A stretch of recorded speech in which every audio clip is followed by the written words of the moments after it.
Hi കുട്ടികളെ, പുതിയൊരു വീഡിയോയിലേക്ക് എല്ലാവർക്കും സ്വാഗതം. ഇന്നത്തെ വീഡിയോ അക്ഷരമുറ്റം ക്വിസിന് വേണ്ടിയിട്ടുള്ളതാണ്. ചാനൽ ആദ്യമായി കാണുന്നവർ സബ്സ്ക്രൈബ് ചെയ്ത് സപ്പോർട്ട് ചെയ്യൂ. പാലിനെ ശുദ്ധീകരിക്കുന്നതിനായി 72 ഡിഗ്രി സെൽഷ്യസിൽ 15 സെക്കൻഡ് ചൂടാക്കുന്ന പ്രക്രിയയെ പറയുന്ന പേരെന്താണ്? പാലിനെ ശുദ്ധീകരിക്കുന്നതിനായി 72 ഡിഗ്രി സെൽഷ്യസിൽ 15 സെക്കൻഡ് ചൂടാക്കുന്ന പ്രക്രിയയെ പറയുന്ന പേരെന്താണ്? ഉത്തരം പാസ്ചറൈസേഷൻ. ഇന്ത്യയിൽ നിലവിൽ അവസാനമായി രൂപം കൊണ്ട സംസ്ഥാനം ഏതാണ്? ഇന്ത്യയിൽ നിലവിൽ അവസാനമായി രൂപം കൊണ്ട സംസ്ഥാനം ഏതാണ്? ഉത്തരം തെലങ്കാനയാണ് നിലവിൽ ഇന്ത്യയിൽ അവസാനം രൂപം കൊണ്ട സംസ്ഥാനം. കേരളത്തിലെ ആദ്യത്തെ വനിതാ കമ്മീഷൻ അധ്യക്ഷ ആരായിരുന്നു? കേരളത്തിലെ ആദ്യത്തെ വനിതാ കമ്മീഷൻ അധ്യക്ഷ ആരായിരുന്നു? ഉത്തരം സുഗതകുമാരിയായിരുന്നു കേരളത്തിലെ ആദ്യത്തെ വനിതാ കമ്മീഷൻ അധ്യക്ഷ. മറക്കരുത്, സുഗതകുമാരിയായിരുന്നു കേരളത്തിലെ ആദ്യത്തെ വനിതാ കമ്മീഷൻ അധ്യക്ഷ. മൗലിക അവകാശങ്ങളുടെ ശില്പി എന്ന് വിളിക്കപ്പെടുന്ന ദേശീയ നേതാവ് ആരാണ്? മൗലിക അവകാശങ്ങളുടെ ശില്പി എന്ന് വിളിക്കപ്പെടുന്ന ദേശീയ നേതാവ് ആരാണ്? ഉത്തരം സർദാർ വല്ലഭായ് പട്ടേലാണ് മൗലിക അവകാശങ്ങളുടെ ശില്പി എന്നറിയപ്പെടുന്നത്. ബാലവേല നിർമ്മാർജ്ജന വർഷമായി ഐക്യരാഷ്ട്ര സംഘടന ആചരിച്ച വർഷം ഏതാണ്? ബാലവേല നിർമ്മാർജ്ജന വർഷമായി ഐക്യരാഷ്ട്ര സംഘടന ആചരിച്ച വർഷം ഏതാണ്? ഉത്തരം 2021. ബധിരർ കേൾക്കണമെങ്കിൽ നമ്മുടെ ശബ്ദം വളരെ ഉച്ചത്തിൽ ആയിരിക്കണം. ഇത് ആരുടെ വാക്കുകളാണ്? ബധിരർ കേൾക്കണമെങ്കിൽ നമ്മുടെ ശബ്ദം വളരെ ഉച്ചത്തിലായിരിക്കണം. ഇത് ആരുടെ വാക്കുകളാണ്? ഉത്തരം ഭഗത് സിംഗ്. ലോക ചിരി ദിനം എന്നാണ്? ലോക ചിരി ദിനം എന്നാണ്? ഉത്തരം മെയ് 1 ലോക ചിരി ദിനം. ഇന്ത്യൻ നെപ്പോളിയൻ എന്ന് അറിയപ്പെടുന്നത് ആരാണ്?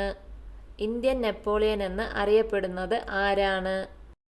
ഉത്തരം സമുദ്രഗുപ്തനാണ് ഇന്ത്യൻ നെപ്പോളിയൻ എന്ന് അറിയപ്പെടുന്നത്.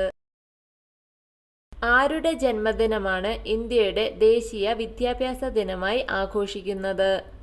ആരുടെ ജന്മദിനമാണ് ഇന്ത്യയുടെ ദേശീയ വിദ്യാഭ്യാസ ദിനമായി ആഘോഷിക്കുന്നത്? ഉത്തരം അബ്ദുൽ കലാം ആസാദിന്റെ ജന്മദിനം. ഇന്ത്യയിലെ രണ്ടാമത്തെ വലിയ സംസ്ഥാനം ഏതാണ്? ഇന്ത്യയിലെ രണ്ടാമത്തെ വലിയ സംസ്ഥാനം ഏതാണ്? ഉത്തരം മധ്യപ്രദേശാണ് ഇന്ത്യയിലെ രണ്ടാമത്തെ വലിയ സംസ്ഥാനം. റംസാൻ കൺവെൻഷൻ എന്തുമായി ബന്ധപ്പെട്ടതാണ്? റംസാൻ കൺവെൻഷൻ എന്തുമായി ബന്ധപ്പെട്ടതാണ്? ഉത്തരം തണ്ണീർത്തടങ്ങളുടെ സംരക്ഷണവുമായി ബന്ധപ്പെട്ടതാണ് റംസാൻ കൺവെൻഷൻ. ഇന്ത്യയിലെ ഏറ്റവും പ്രാചീനമായ പർവ്വതനിര ഏതാണ്?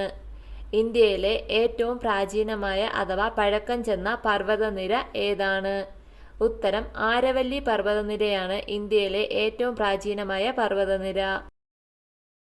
ഇന്ത്യയുടെ ദേശീയ ഫുട്ബോൾ ടൂർണമെന്റ് ഏതാണ്? ഇന്ത്യയുടെ ദേശീയ ഫുട്ബോൾ ടൂർണമെന്റ് ഏതാണ്?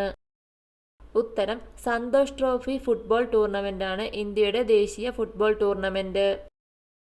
സൂര്യനോട് ഏറ്റവും അടുത്തുള്ള രണ്ടാമത്തെ ഗ്രഹം ഏതാണ്? സൂര്യനോട് ഏറ്റവും അടുത്തുള്ള രണ്ടാമത്തെ ഗ്രഹം ഏതാണ്?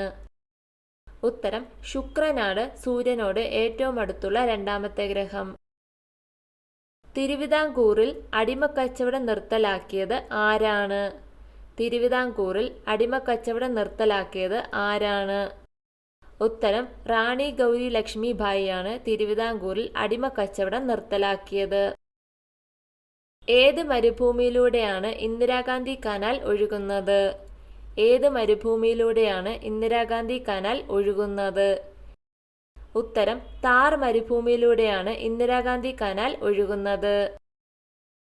സൂര്യനോട് ഏറ്റവും അടുത്തു സ്ഥിതി ചെയ്യുന്ന ഗ്രഹം ഏതാണ്? സൂര്യനോട് ഏറ്റവും അടുത്ത് സ്ഥിതി ചെയ്യുന്ന ഗ്രഹം ഏതാണ്? ഉത്തരം ബുധനാണ് സൂര്യനോട് ഏറ്റവും അടുത്ത് സ്ഥിതി ചെയ്യുന്ന ഗ്രഹം. ഫിഫ നിലവിൽ വന്ന വർഷം ഏതാണ്? ഫിഫ നിലവിൽ വന്ന വർഷം ഏതാണ്? ഉത്തരം 1904 ഫിഫ നിലവിൽ വന്നത്. കേരളത്തിലെ ഏറ്റവും വലിയ ജലവൈദ്യുത പദ്ധതി ഏതാണ്? കേരളത്തിലെ ഏറ്റവും വലിയ ജലവൈദ്യുത പദ്ധതി ഏതാണ്? ഉത്തരം ഇടുക്കി ജലവൈദ്യുത പദ്ധതിയാണ് കേരളത്തിലെ ഏറ്റവും വലിയ ജലവൈദ്യുത പദ്ധതി. വീഡിയോ ഇഷ്ടമായ ലൈക്ക് ചെയ്യൂ. നിങ്ങളുടെ അഭിപ്രായങ്ങളും നിർദ്ദേശങ്ങളും കമന്റായി രേഖപ്പെടുത്തൂ. കൂടുതൽ വീഡിയോകൾക്കായി ചാനൽ സബ്സ്ക്രൈബ് ചെയ്യൂ. Thank you for watching my video.